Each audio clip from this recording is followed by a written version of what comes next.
저도 이 땅에 오신 아기 예수님으로 인해 기쁩니다. 그런데 오늘 말씀을 통해서 예수님께서 어떤 분이신가 더 깊이 깨달으시면 지금까지 맛보셨던 기쁨이 조금 싱겁게 느껴지실 것입니다. 오늘 말씀에 나오는 마리아가 15살 정도의 소녀인데 지금 이 순간부터 저희가 마리아라 생각하시고 말씀을 들으시면 더 좋을 것 같습니다. 제가 기도하고 시작하겠습니다. 사랑과 은혜가 풍성하신 하나님 아버지, 감사합니다. 저희에게 또 예수님을 보내주시고 또 이 세상 가운데 또 정말 기쁨으로 살 수 있는 은혜를 허락해 주셔서 감사합니다. 오늘 말씀을 통해서 저희가 예수님이 어떤 분이신가, 또 예수님이 통치하는 나라는 어떤 나라인가 깊이 깨닫게 도와주시고 오늘 마리아와 같은 또 결단을 하는 귀한 시간이 될 수 있도록 도와주십시오. 감사합니다. 감사드리는 모든 말씀 예수님의 기도드렸습니다. 우리 인생은 투자라고 할 수 있습니다. 내게 주어진 시간, 물질, 능력, 재능 등을 어딘가에 쏟아붓는다는 점에서 그렇습니다. 역사상 가장 위대한 투자자인 워렌 버핏은 다음 세 가지의 마음가짐을 갖고 투자하라고 조언합니다. 일생에 단 한 번만 투자할 수 있다. 한 번 투자하면 죽을 때까지 도로 찾을 수 없다. 내가 가진 전 재산을 투자한다는 마음가짐입니다. 아마도 귀한 재산을 투자하는 것이니 신중에 신중을 기하라는 뜻일 것입니다. 그런데 그가 투자할 회사를 발견했을 때 가장 중요하게 살펴보는 포인트가 하나 있습니다. 그것은 바로 그 회사를 책임지고 운영하는 CEO입니다. 그리고 그 CEO가 능력이 뛰어난 사람인지 정직한 사람인지 회사에 투자한 사람들을 소중하게 생각하는지 그리고 건강에 이상이 없는지를 검증합니다. 만약 이 네 가지 조건에 부합된 사람이라면 회사의 다른 조건은 볼 필요도 없다고 말합니다. 하지만 안타깝게도 투자를 하고자 할 때 정작 그 CEO가 어떤 사람인지를 검증할 방법이 별로 많지 않습니다. 또 정치인들을 보더라도 또 내 자신을 보더라도 상황에 따라 변하고 배신하는 것이 인간인지라 도대체 누굴 믿고 어디에 내 인생을 맡겨야 하는지 답답하기만 합니다.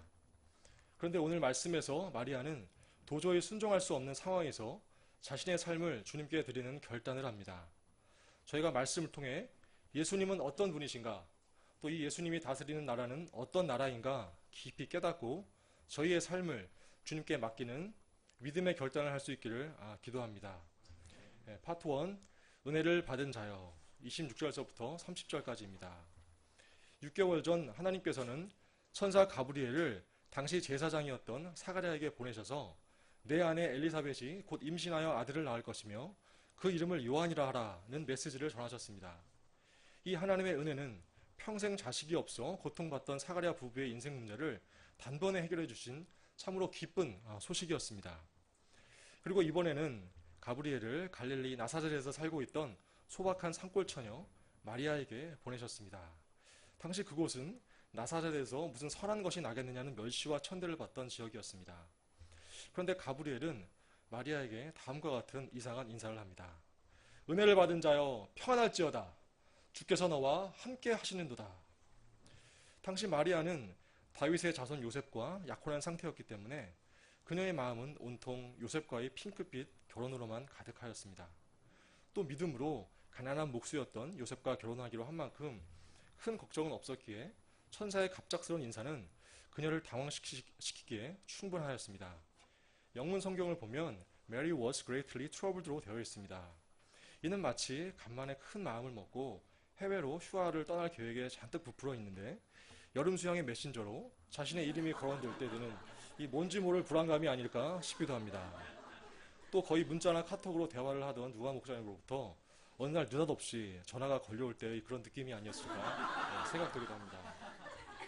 천사의 방문에 놀라기는 했어도 만약 가브리엘이 결혼 축하해, 냉장고 하나 사줄게, 혹은 요셉이 지금은 가난한 목수이지만 나중에는 사장님이 될 거야 라고 말했다면 마리아는 오히려 큰 힘을 얻고 기뻐해왔을 것입니다. 하지만 가브리엘은 이렇게 마리아가 두려워하고 있음을 알고도 그녀를 안심시키는 인간적인 말 대신 또다시 내가 하나님께 은혜를 입었다고 말합니다. 그리고 이어서 그 하나님의 은혜가 무엇인지 알려줍니다. 파트 2, 예수님과 그의 나라 31절서부터 38절까지입니다. 31절을 다 함께 읽어보시겠습니다. 네, 시작.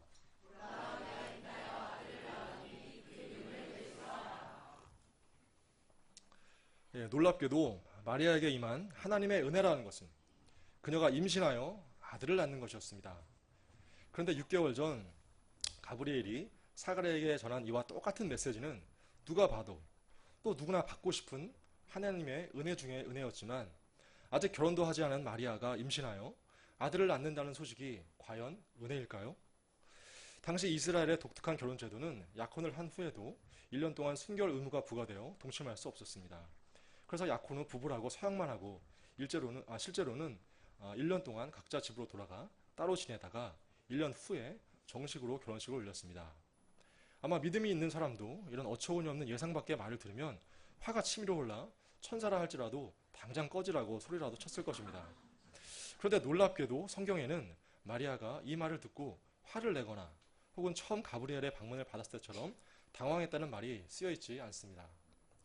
가브리엘이 전한 하나님의 은혜라는 것은 그녀의 꿈인 요셉과의 결혼을 막는 것임에도 불구하고 그녀는 자신의 입을 닫고 끝까지 하나님이 보내신 메시지를 듣고자 하였습니다.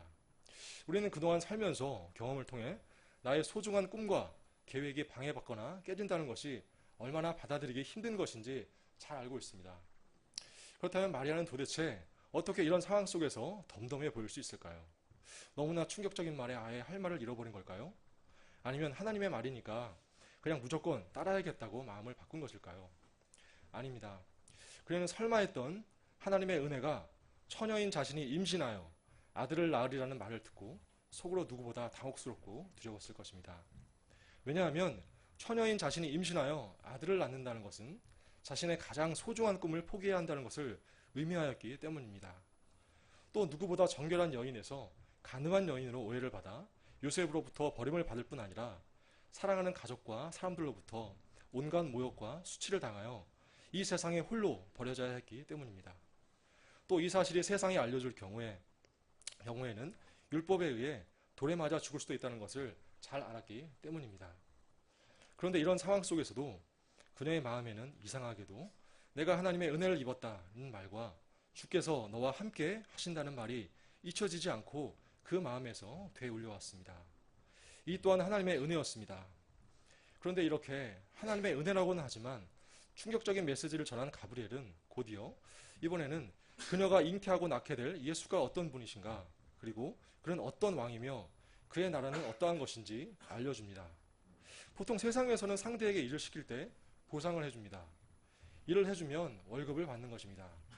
더군다나 내가 해야 하거나 치러야 할 희생을 남이 대신한다면 훨씬 더 큰 보상을 해줘야 합니다. 하다못해 영화에서도 보면 조직의 보스가 자신을 대신하여 감옥에 가거나 혹은 막중한 임무를 수행하는 부하에게 가족은 걱정하지 마라, 내가 책임진다 거나 임무를 완수하면 얼마를 주겠다는 등의 약속을 합니다. 아마 제가 가브리엘의 입장이라면 이쯤에서 요셉과의 결혼 문제는 걱정하지 말라 거나 내가 원하는 것을 말해보라, 내가 책임지겠다는 등의 실제적인 보상을 먼저 약속하였을 것 같습니다. 그러나 하나님께서는 우리가 보기에 하나님을 위해 엄청난 희생을 해야 하는 마리아에게 그 어떤 보상도 약속하지 않으셨습니다. 왜 그러셨을까요? 하나님이시니까 그냥 비천한 사람 한 명쯤 희생해도 된다고 생각하신 것일까요? 아닙니다. 그 이유는 마리아가 하나님을 위해 희생하고 일을 하는 것이 아니라 하나님께서 마리아를 선택하시고 주신 은혜이기 때문입니다. 그런데 은혜가 무엇입니까? 은혜는 내가 한 것도 없는데 그냥 공짜로 받는 것입니다. 선물인 것입니다. 만약 한 달 동안 회사를 위해 열심히 일했는데 사장님이 월급을 주면서 수고했어, 은혜로 주는 거야, 아니면 선물이야 한다면 아마 미쳤다고 할 것입니다. 그런데 하나님께서는 이런 세상적인 보상을 바라고 사명을 감당하는 것이 아니라 자신이 잉태하고 낳게 될 예수가 어떤 존재인지 깨닫고 하나님의 역사에 쓰임받는 것이 고통스러운 희생이 아닌 축복임을 깨닫기를 원하셨습니다. 그렇다면 이 예수님은 누구입니까? 32절 상반절을 보십시오. 첫째, 예수님은 큰 자가 되십니다. 영문 성경을 보면 He will be great라고 되어 있는데 세상에는 이렇게 great라고 불려지는 위인 혹은 성인들이 많이 있습니다. 청소년을 위한 동양 철학사에 나와 있는 세계 4대 성인을 살펴보니 예수, 공자, 석가, 소크라테스가 나와 있습니다. 그리고 이들을 여러 개의 공통점과 차이점을 통해 분석해 놓은 것을 볼 수 있었습니다. 이처럼 사람들은 예수님의 성품이나 그가 남긴 업적을 보고 예수님을 위대한 인물이었다고 평가합니다. 그러나 예수님께서 그레이트하다는 것은 바로 그분이 지극히 높으신 하나님의 아들이라는 존재 자체에 있습니다. 그리고 이 하나님의 아들이신 예수님께서 하늘의 모든 영광과 존귀를 내려놓으시고 이 땅에 어린 아기의 모습으로 오셨다는 것입니다. 요즘 우리나라의 정치 상황을 보더라도 제 아무리 자신의 죄가 드러나고 자신을 세워준 국민들이 원한다 하여도 한번 올라간 그 높은 자리에서 내려온다는 것이 얼마나 싫고 또 어려운 것인지 알 수 있습니다. 그런데 이 세상의 주인 되시며 아무 죄 없으신 예수님께서는 우리를 위하여 스스로 그 모든 권세와 특권을 내려놓으시고 이 땅에 오셨을 뿐 아니라 십자가에서 죽으심으로 저희를 향한 사랑을 증명해 주셨습니다. 세상 왕은 자기를 위해 남을 낮추고 죽이지만 이 예수님께서는 저희를 위하여 자신을 낮추시고 죽으신 것입니다. 이제 32절 하반절을 보십시오. 둘째로 예수님은 다윗과 같은 왕이 되십니다. 사람들은 누구를 왕으로 모시고 자기는 종이 되어 사는 것을 싫어합니다. 자유가 없기 때문입니다.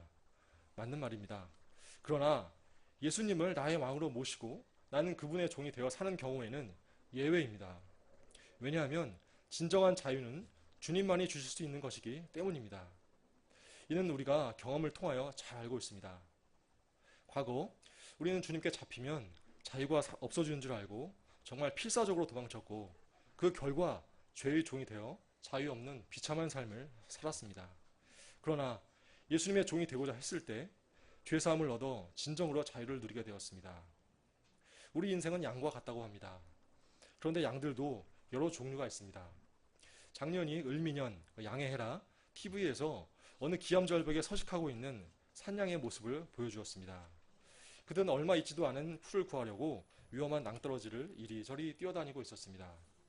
아마 새해가 시작되니 진취적인 모습을 보여주려고 했던 것 같습니다. 하지만 저의 눈에는 그 모습이 전혀 진취적으로 보이지 않았습니다. 너희들은 부모를 잘못 만나 이게 웬 생고생이냐 하는 가엾은 생각이 들었습니다.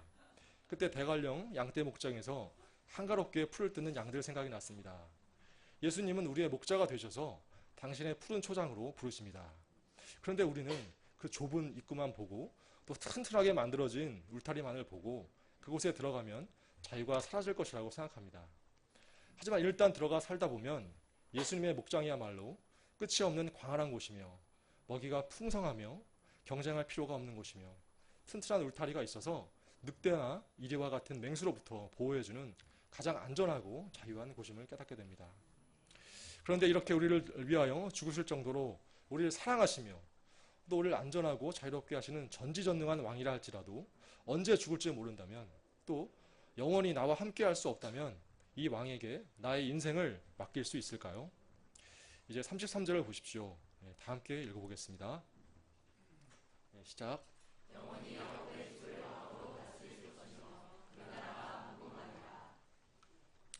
셋째로 예수님은 영원한 왕이시며 그의 나라는 무궁합니다. 이 세상에 영원하고 무궁한 것이 있을까요? 우리는 역사를 통해 그 어떤 권세도 나라도 기업도 영원한 것은 없음을 잘 알고 있습니다. 신처럼 여겨지던 바로도 느부갓네살 왕도 로마 황제도 한 줌의 흙으로 돌아갔고 그들이 다스렸던 나라들도 망하거나 쇠퇴하였습니다. 어떤 중년의 남자는 평소에 사진을 잘 찍지 않는데 어느 날 가족들과 함께 휴가 가서 찍힌 자신의 모습을 보고 너무 놀랐다고 합니다. 평소 느끼지 못했던 나이 들어 변해버린 자신의 모습에 실망을 한 것입니다. 그런데 그를 더욱 당황하게 만든 것은 아빠, 이번에는 사진이 아주 잘 나왔어 라고 말하는 아이들의 칭찬이었다고 합니다. 이처럼 우리는 점점 나이가 들수록 힘이 빠지고 결국에는 죽을 수밖에 없는 존재라는 사실을 잘 알고 있으면서도 그 현실과 마주하기를 싫어합니다. 그래서 남들은 이미 다 알고 있는 변해버린 나의 모습을 정작 나 자신만 알지 못하고 받아들이지 못할 때가 많습니다. 그 결과 나의 마지막을 알고 준비하는 삶이 아닌 오히려 이 땅에서 영원히 살 것처럼 생각하고 행동합니다. 그래야 나이가 들수록 평안하고 감사하여 베푸는 삶을 사는 것이 아니라 오히려 불안하고 불평하고 이기적이 되어 가진 것을 더욱 움켜쥐고 어찌하든 쌓아두려는 삶으로 변하게 됩니다. 그런데 이는 하나님이 보시기에 너무나 안타까운 인간의 모습입니다.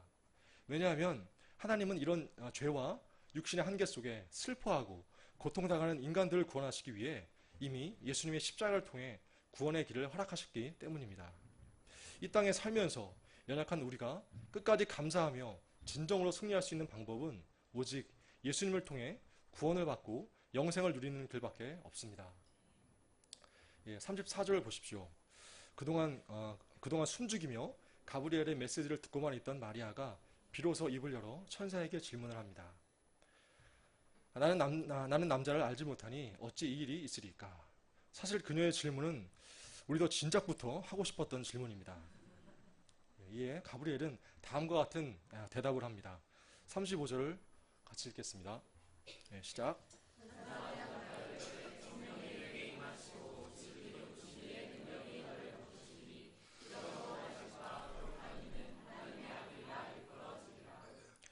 이는 한마디로 처녀인 마리아가 잉태하고 아들을 낳는 것은 온전히 하나님께서 계획하시고 책임지고 이루어가시는 하나님의 역사라는 뜻입니다. 그리고 마지막으로 그녀가 낳을 아들이 바로 하나님의 아들이라는 말씀에 마리아는 태어나 처음으로 심장이 터질 것 같은 떨림과 감격과 두려움에 빠졌습니다. 왜냐하면 지금까지 믿음을 가지고 고민하고 갈등하던 하나님의 은혜가 무엇인지 비로소 온전히 깨닫게 되었기 때문입니다. 그것은 온 이스라엘이 그토록 기다리던 메시아가 비천한 자신의 몸을 빌어 이 땅에 오는 것이었습니다. 그리고 성경에서 읽었던 하나님께서 아브라함에게 하신 약속이 성취되는 순간이었습니다. 이는 마치 아이가 없다가 태몽만 꾸어도 기쁜데 이 아기가 이순신 같은 난세의 영웅이 될 것이라는 꿈을 꾸고 기겁을 한 사모님 같을 것입니다. 그리고 천사의 말처럼 자신이 잉태하여 하나님의 아들을 낳는 것은 나의 희생이 아닌 하나님이 이루어 가신 구원 역사에 자신이 쓰임을 받는 가장 귀한 하나님의 축복이었습니다. 그리고 이어서 가브리엘은 마리아에게 이미 6개월 전 하나님께서 마리아의 친척인 엘리사벳에게 행하신 놀라운 은혜를 알려주었습니다. 그리고 본래 임신할 수 없었던 엘리사벳이 늙은 나이에 하나님의 은혜로 임신하였다는 사실을 통하여 하나님의 모든 말씀은 불가능이 없음을 증명해 주었습니다.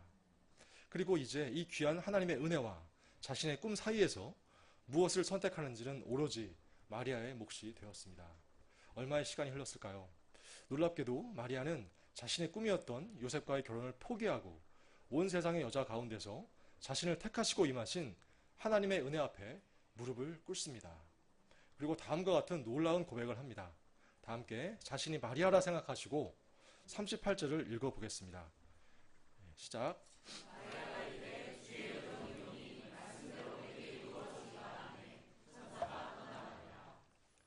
그렇다면 마리아는 어떤 마음으로 이 고백을 하였을까요?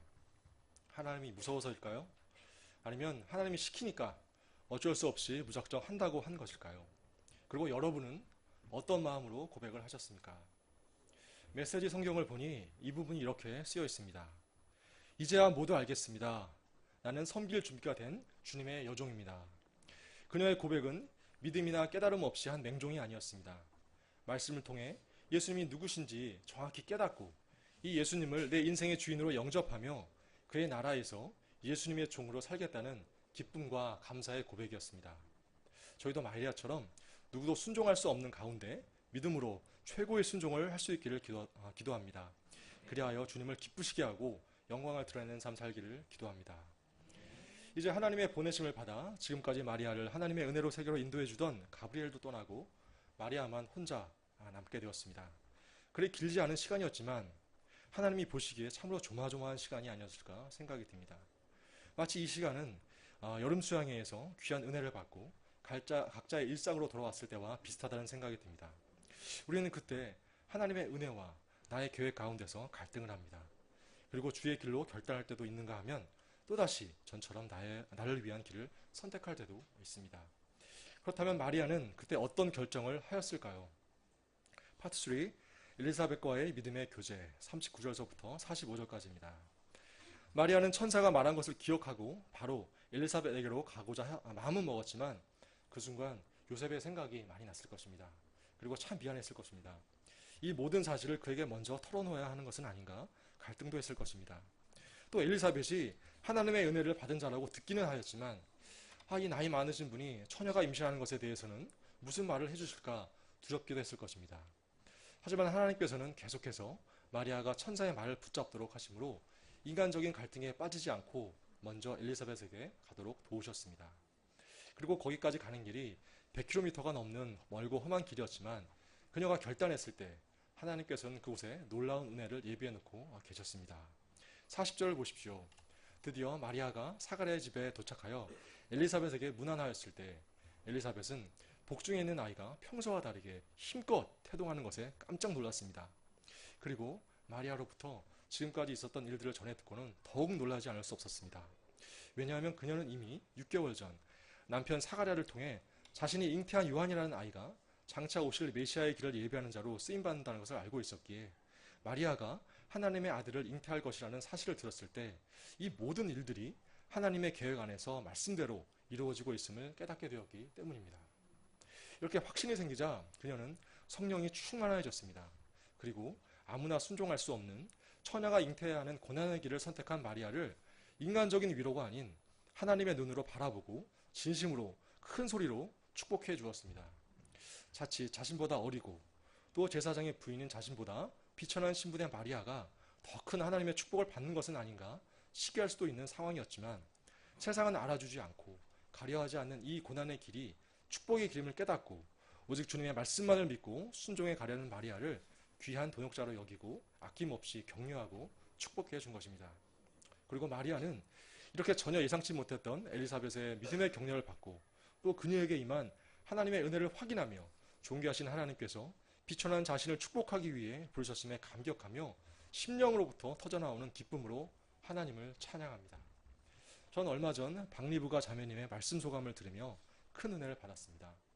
부모님을 떠나 정말 하고 싶은 것도 많고 유혹도 많은 대학 1학년 그 20살의 나이에 어찌하든 믿음의 순결을 지키려는 투쟁을 들으면서 하나님께서 정말 귀한 동역자를 우리 모임에 보내주셨구나 생각하며 감사하였습니다. 저희가 주 안에서 믿음의 선한 싸움을 하고 있는 동역자들을 돌아보고 함께 기도하고 믿음의 격려를 하는 귀한 모임이 되기를 기도합니다. 파트 4. 내 영혼이 하나님을 찬양하며 46절서부터 56절까지입니다. 처음에 마리아는 하나님께서 보내신 천사의 방문에 무척 당황하고 두려워하고 갈등하였습니다. 뿐만 아니라 현재 그녀는 하나님의 은혜인 예수님의 어머니가 되는 사명을 받아들이므로 앞으로 예상치 못한 많은 아픔과 고통을 당해야 할 처지에 놓여 있었습니다.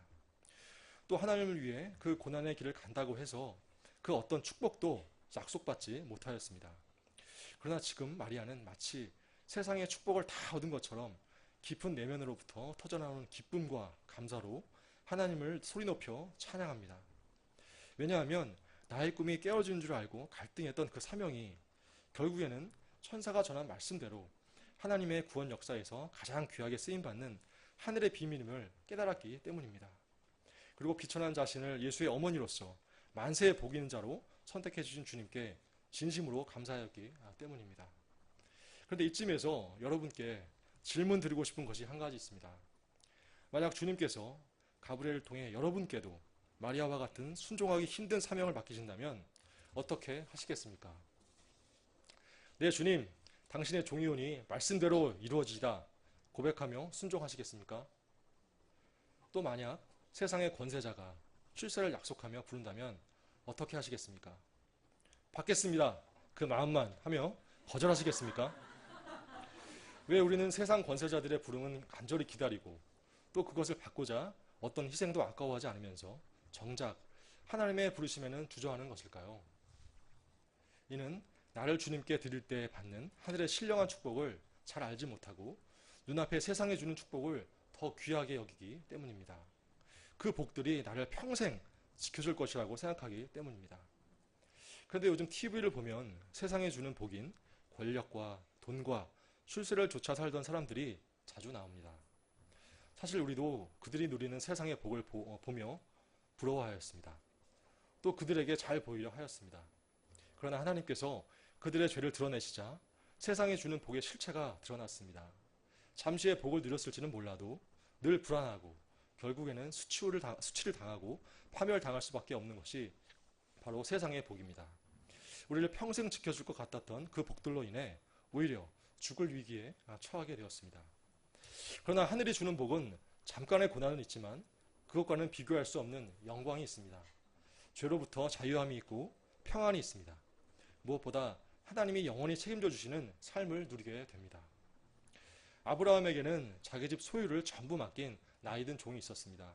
아마 엘리에셀이라 추정이 됩니다. 아브라함은 이삭의 아내를 드리는 일에 자신이 늙어서 갈 수 없게 되자 대신 엘리에셀을 보냅니다. 이 가문의 운명이 달린 귀한 일에 주인의 전권을 위임한 것입니다.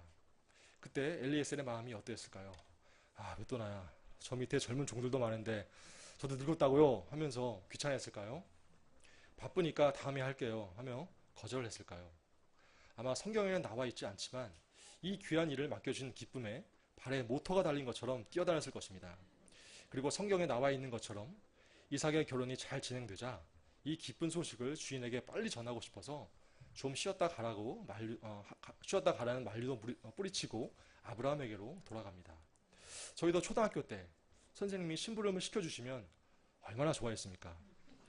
네. 이 막내 동빈이가 반장입니다.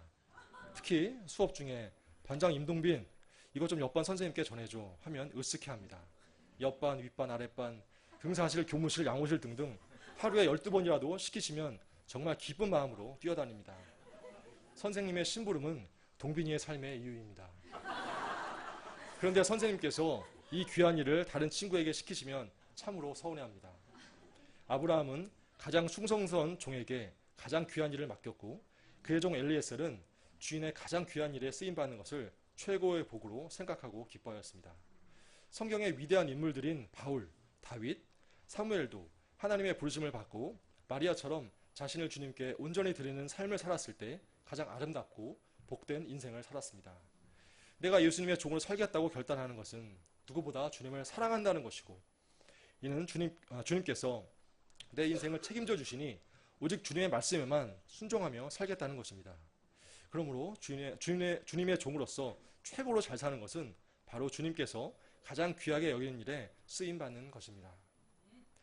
저는 20여 년 전 아내를 처음 만나 예수님에 관해 이야기를 들었지만 무시하였습니다. 처음에는 아내의 권유로 마지못해 몇 번 주일이나 크리스마스 때 교회에 가기도 하였지만 다닥다닥 붙어있는 긴 의자도 불편하고 목사님의 말도 도무지 무슨 말인지 이해가 되지 않아 졸기만 하였습니다. 또 교회를 다니지 않는 부모님께 죄를 짓는 기분이 들기도 하였습니다. 뿐만 아니라 하나님께 이 여자와 결혼하고 싶은데 제발 교회 좀 다니지 않게 해달라고 기도까지 한 적도 있었습니다. 결혼 후에도 마찬가지였습니다. 어린 아이들을 놔두고 여름 수양에 가겠다는 아내를 향해 미쳤냐는 말도 하였고 이혼하자는 말까지도 하였습니다. 아내가 교회에 나가는 것이 우리 집의 가장 큰 문제라고 생각했습니다. 그런데 주님을 만나고 보니 정말 미친 사람은 바로 저였습니다. 왜냐하면 혼자 잘난 줄 알고 살다가 비참하게 죽을 저를 사랑하셔서 신실하면서 덤으로 예쁘기까지 한 아내를 주셨는데 그 마지막에 덤으로 주신 예쁜 것만 좋아하고 오히려 중요한 믿음의 가치는 깨닫지 못하고 배척하였기 때문입니다. 한마디로 넝쿨채 굴러 들어온 복을 복인 줄 깨닫지 못하고 차버리려 한 것입니다. 그리고 이렇게 주님의 눈으로 바라보니 이해되지 않고 원망스러웠던 많은 것들이 이해되고 오히려 감사하였습니다. 특히 구원을 받고 나서도 왜 주님께서는 나를 그렇게 오랜 시간 방황하도록 놔두셨을까 하는 의문과 원망이 들 때가 많았는데 오히려 주님께서 자기 자랑하기 좋아하고 교만한 저를 끝까지 포기치 않으시고 도우셔서 이렇게 주의 종으로 귀하게 쓰시고자 하심을 깨닫고 감사하게 되었습니다. 또 주의 종으로 사명을 섬겨야 할 때 왜 하필 나인가 언제까지 해야 하나 생각이 들 때가 많았는데 오히려 주님께서 주신 사명이 교만한 저를 붙잡아 주셔서 죄나 지을 그 시간을 하늘의 상급을 쌓는 시간으로 바꿔주셨음을 깨닫게 되어 감사할 수 있었습니다. 하나님이 주시는 은혜 안에는 아름다움과 감사가 있다는 말을 들었는데 정말 주님의 은혜를 받으니 더럽고 불평이 가득했던 인생이 아름답고 감사한 삶으로 바뀌는 하늘의 축복을 체험할 수 있었습니다. 결론입니다. 세상에서 가장 어려운 것이 바로 자기 생각, 자기 욕심을 포기하는 것입니다. 그런데 오늘 말씀에서 마리아는 자기의 꿈을 포기하고 주님이 맡기신 사명을 선택하며 주의 여종이오니 말씀대로 내게 이루어지이다는 놀라운 믿음의 고백을 합니다. 그리고 이런 자신을 만세의 복이 있는 자라 확신하며 주님을 찬양합니다. 이는 예수님이 하나님의 아들이심을 알고 주의 종으로 쓰임받으며 살아가는 삶이 나를 위해 살아가는 것보다 훨씬 가치가 있음을 깨달았기 때문입니다. 만약 우리가 1,000억 원을 소유하고 있다면 돈에 대한 개념이 지금과 완전히 달라질 것입니다. 아마 100만 원, 1,000만 원, 1억, 10억 정도는 있으면 좋고 없어도 그만인 가치로 보일 것입니다. 하나님께서 예수님을 믿는 모든 자에게 주시고자 하시는 구원의 가치는 얼마일까요? 우리가 주인이 되어 세상에서 얻고자 하는 것들의 가치는 얼마일까요? 하나님은 우리 인간을 위해 당신의 아들 예수님을 십자가에서 죽이심으로 주님을 믿는 모든 자에게 가장 귀한 선물인 구원을 허락해 주셨습니다. 제가 이 구원의 가치를 깨닫고 풍성하신 주님의 눈으로 이 세상과 지금 내가 원하고 있는 것들을 바라볼 수 있기를 기도합니다. 그리고 마리아와 같이 주의 종이오니 말씀대로 이루어지다 하는 단순한 믿음의 결단을 할 수 있기를 기도합니다. 그리하여 레베카 사모님의 말씀대로 먹고 자고 싸는 인생을 살다가 심판받고 비참하게 죽을 인생에서 주님의 구원 역사에 쓰임받는 만세의 복 있는 자로 변화되는 축복을 누리기를 기도합니다. 네, 제가 기도하고 마치겠습니다. 사랑과 은혜가 풍성하신 하나님 아버지, 감사합니다. 저와 또 허물로 인해서 죽을 수밖에 없었던 저 인생 가운데 찾아오시고 십자가의 보혈과 또 부활하심으로 저에게 새 생명 또 새 사명을 맡겨주셔서 감사합니다. 주의 종으로 사는 것이 고난이 있지만 그 고난 뒤에 주님을 더욱 깊이 알아가는 축복과 또 영생을 누리는 축복이 있음을 깨닫게 하셔서 감사합니다. 저희가 살면서 또 무엇보다 말씀에 순종하고 또 이 주님의 사명에 참여하면서 또 하늘의 축복을 저희가 깨닫고 누릴 수 있는 자들이 될 수 있도록 도와주십시오. 감사합니다. 감사하지만 모든 말씀 예수님의 기도를 했습니다.